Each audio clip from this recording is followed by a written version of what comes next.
The reason why people like me have come across the story of Ramakrishna is because there is one individual who took the trouble of recording all his conversations. Now, this has not happened in the history of mankind with previous God-man. Because the material you have is just you get fleeting glimpse of that personality, and the material regarding what they discussed, how they talked, who they talked with, the timing, the dates, it's all very fuzzy. It's never properly recorded. It was never properly recorded with almost all personalities.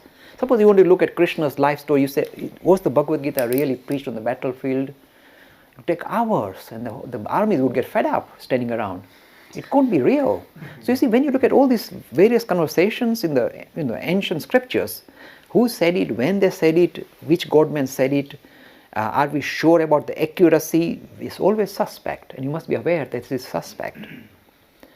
For the first time, again in the history of mankind, we find the tremendous information, very rigorous, very thorough information regarding a conversation with a godman well recorded.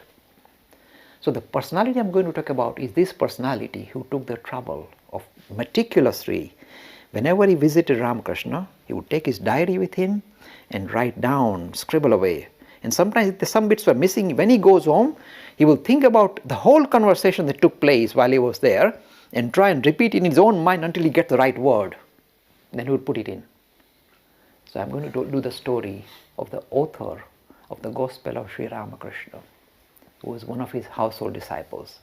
And you see how unique they are and how they interact with Ramakrishna. You'll find it'll bring a smile to your faces. Now, Mahendra Nath is called Master Mahashai. Mahendra Nath Gupta was a headmaster in schools in Calcutta. His speciality was literature. This is the right, you need an author who is master literature. This was his speciality. He was headmaster, a teacher of many subjects, including English literature, and a masterful writer. So this Mahendra Nath Gupta had a wife who was a little bit unbalanced. I mean, we were trying to be kind and gentle, saying she was a bit unbalanced. And he had great problem, a lot of family problem. The family was splitting up. He had to leave his father's house with his wife and baggage and find another place somewhere, and he was struggling. The world appeared very, very rough for him. And it was so bad, things were so bad in the house that he had decided to commit suicide. Now this is a perfect time to meet Ramakrishna. So he was planning suicide on that particular day, and he said, okay, and somebody said, oh, there's a nice garden house and there's a Paramhans who lives there, let's visit him. So he said, yes, let's go, I'm going to die anyway, so let's get this thing out of the way. This is how he visited Ramakrishna for the first time. And then he walked in. Now you see, let me tell you, when you read the Gospel of Ramakrishna, if you are fortunate enough to read the Gospel of Ramakrishna, it will thrill you. He's a lovely author. His ability to use words correctly without being too, superfluous or without being too kind of articulate. Perfect pitch of language. Perfect pitch. His ability to describe was incredible. So here is this. You see, let me also say this. At the age of about 12 or 13, I came across Rabindranath Tagore literature, and I read almost everything. At the age of 13, I was reading away, memorizing the Gitanjali, memorizing it, because I loved the material. I read all his novels, his poems, his essays, and memorized the Gitanjali. I was using it in my GCSE English exams. I'm telling you, I was thrilled by Rabindranath Tagore. And then, a few years later, I came across the Gospel of Ramakrishna. If Rabindranath Tagore was given 1 Nobel Prize, this gentleman deserves 7 Nobel Prizes. That's the difference in the quality and the caliber. In fact, I find a lot of stuff that Rabindranath Tagore has written, which I suspect has come from here. I got enough problems. The majesty of this writing, incredible writer. Anyway, he meets Ramakrishna first time, and he's immediately, look at his way of, look, when he describes the meetings, he takes us, he lifts us up from here and transports us to that time, that day, in that particular location. The language is such that he'll transport you there, he'll take you there. He'll say things like that. The evening has come, the Vesper service in the temple is over, the cymbals and the bells were ringing, and the sound was carried on the banks of the river Ganga, and the evening sky was becoming dark, and the birds were, kind of and the flow of the Ganga was making a chattering sound. And I went into the room of the master. He calls Ramakrishna the master, and he calls himself M. Reduces his own, no ego, just M. He had no ego, this man. He said, M entered the room, and there was a little bit of incense stick burning there, and he could see the master smiling and sitting on the little wooden bench, and the devotee sitting on the mat on the floor. It was like Sukadev, dishing out nectar which the devotees were drinking. This is the language. You say, I'm with them. I'm with you. You go with him.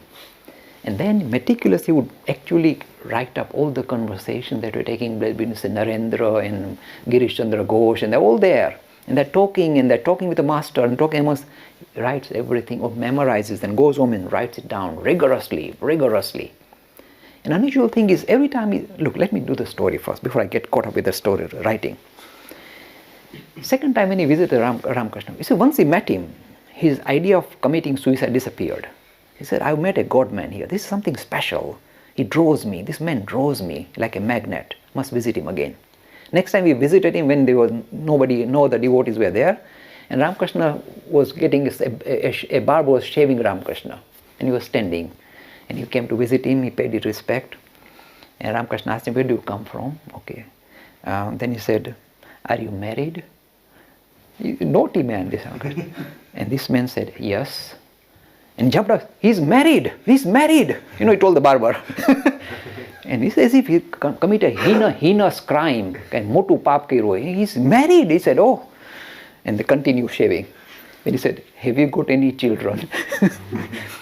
And then, this is Mahendranath's own writing. He said, my heart was, throbbing. He's asking me, do I have any children now? This marriage was heinous crime. He's asking me, have you children? That means, what more have you done? He said, my heart was beating very hard against my chest. He said, yes. He said, he's got children. He jumped up. He's got children too. As if another heinous crime has been committed.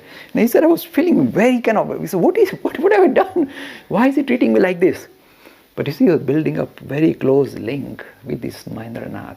Love, tremendous. Now Mahendranath is caught, if you like, in the tremendous, this tremendous attraction he has for Ramakrishna. He's permanently caught. He comes every day, see, the thing is this, look, this is the gospel of Ramakrishna. Okay? This book, this is meticulous record of all the conversation Ramakrishna had with all the devotees. And this only happened when Mahendranath visited Ramakrishna, which was only on the weekends. During the weekdays, even in the middle of the night, people used to, like Girish Chandra, knock in the middle of the night and visit him. None of that is recorded. So you literally got a very tip of the iceberg. And yet this is a very powerful thing, because here you see a real interaction of a God-man, meticulously recorded, without any fault. I tell you, this is the great gift to mankind that Girish Chandra Ghosh has left. Sorry, not Girish Chandra. Mahendranath Gupta has left for mankind. A great gift for mankind. It will be valued in days to come. You don't know how powerful it is.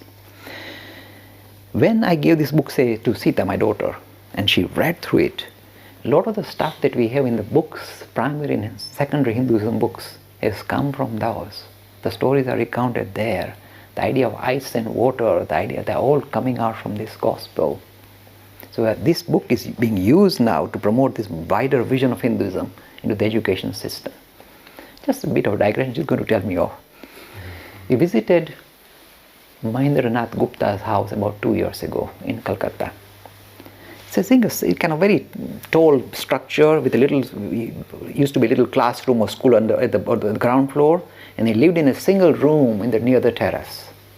We visited there. There we met the grandson of Mahendranath Gupta sitting there. And he talks just like Mahendranath Gupta. He's very majestic, very sweet, very methodical. He was speaking so well. And then Sita said, I've written these books. He said, do you know, you come to the right place, because these books are dedicated to Ramakrishna and Shardamani. Can you do me a favor? Can you go downstairs into Mahendranath Gupta's house, in the room where he wrote the Gospel of Ramakrishna? There's a little desk. Go and offer it there. And this little girl, poor girl, went there with those two books, shivering, came back with tears in her eyes. She said, oh, This is my ideal, this ability to write systematically the experiences of a God-man. So they become captured in this book, and this is the powerful book. I tell you one thing, if you want to present somebody with spirituality encapsulated in this manner, this book is a very powerful tool. It will respond to every question that may arise in your mind. It will respond, the book will respond. Anyway, I'm talking about Mahendra Gupta, who lived a life very close to Ramakrishna, interacted with all his disciples. In the final days of his life, he lived in that little room upstairs. And there, lots of people would crowd round and ask him questions about Ramakrishna. A lot of genuine devotees, all his life he stayed like that. And when they used to visit him, he would say, look, I sit on the bank of a huge ocean and I have very little to offer myself. I just have a little pitcher, very small pitcher, with which I fill from this infinite ocean and dish it out to the devotees who come here. Such humility. He had no ego. And all his life he lived this kind of very gentle life. And do you know this book, at a very mature age, when he was struggling with his eyesight, he was still proofreading the book.